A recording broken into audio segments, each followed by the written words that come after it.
गांव छोटा था लेकिन रहस्यों से भरा हुआ। बीचों बीच एक पुराना सूखा कुआं था जिस पर कांटे और झाड़ियां उग आई थीं। लोग उसे काली अम्मा का कुआं कहते थे। बच्चों को सख्त मना था वहां जाने से, क्योंकि कहा जाता था कि रात के अंधेरे में उस कुएं से औरत की कराहती हुई आवाज आती है, मुझे बाहर निकालो, मुझे बाहर निकालो। लोग मानते थे कि वहां एक औरत की आत्मा कैद है। शहर से पढ़ाई करके लौटा अजय इन सबको अंधविश्वास समझता था। जब उसने गांव वालों से ये बातें सुनी तो हंसते हुए बोला, ये सब दादी नानी की कहानियां हैं, भूत वूत कुछ नहीं होते।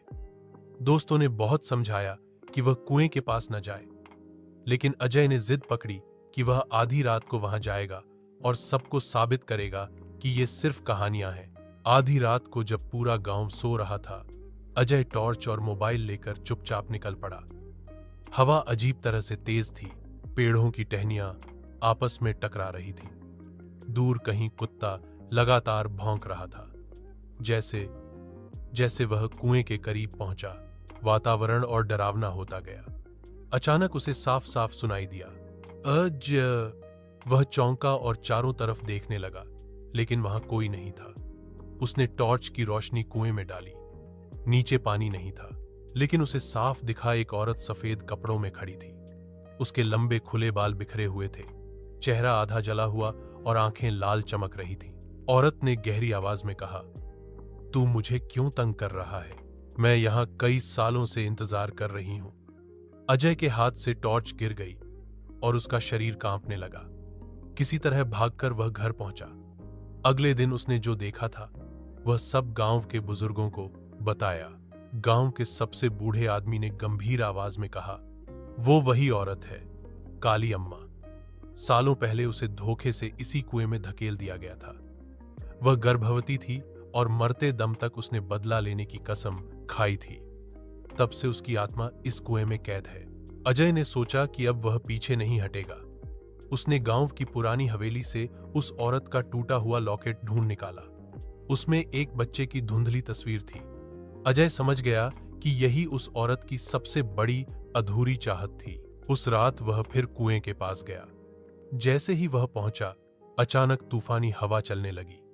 कुएं से काला धुआं निकलने लगा और अचानक एक लंबा काला हाथ बाहर आया, जिसने अजय की टोंग पकड़ ली। वह चीखने लगा। तभी कुएं से वही औरत की आत्मा बाहर आई और गरजकर बोली, मेरा बच्चा, मुझे लौटा दो। अजय ने कांपते हुए लॉकेट उसकी ओर बढ़ाया। जैसे ही आत्मा ने लॉकेट छुआ, पूरा कुआं आग की लपटों में घिर गया। आसमान में काले बादल छा गए और औरत दर्द से चीखने लगी। गांव वाले मशाल लेकर दौड़े और मंत्र पढ़ने लगे। औरत की आत्मा तड़पती रही, बार बार चिल्लाती रही, तुम सबने मुझे धोखा दिया था, मैं अब चैन से नहीं सोऊंगी। अचानक हवा थम गई और कुएं से औरत की परछाई धीरे धीरे गायब हो गई। अजय वहीं बेहोश होकर गिर पड़ा। जब उसकी आंख खुली तो उसने कांपते हुए कहा, हां, काली अम्मा सचमुच इस कुएं में है। वो तब तक चैन नहीं पाएगी जब तक उसके बच्चे की आत्मा को शांति नहीं मिलेगी। उस रात गांव वालों ने डरकर कुएं को बड़े बड़े पत्थरों से बंद कर दिया। लेकिन आज भी कहते हैं, अगर आप आधी रात को उस जगह खड़े हों तो हवा में वही कराह सुनाई देती है, मुझे बाहर निकालो, मेरा बच्चा मुझे लौटा दो।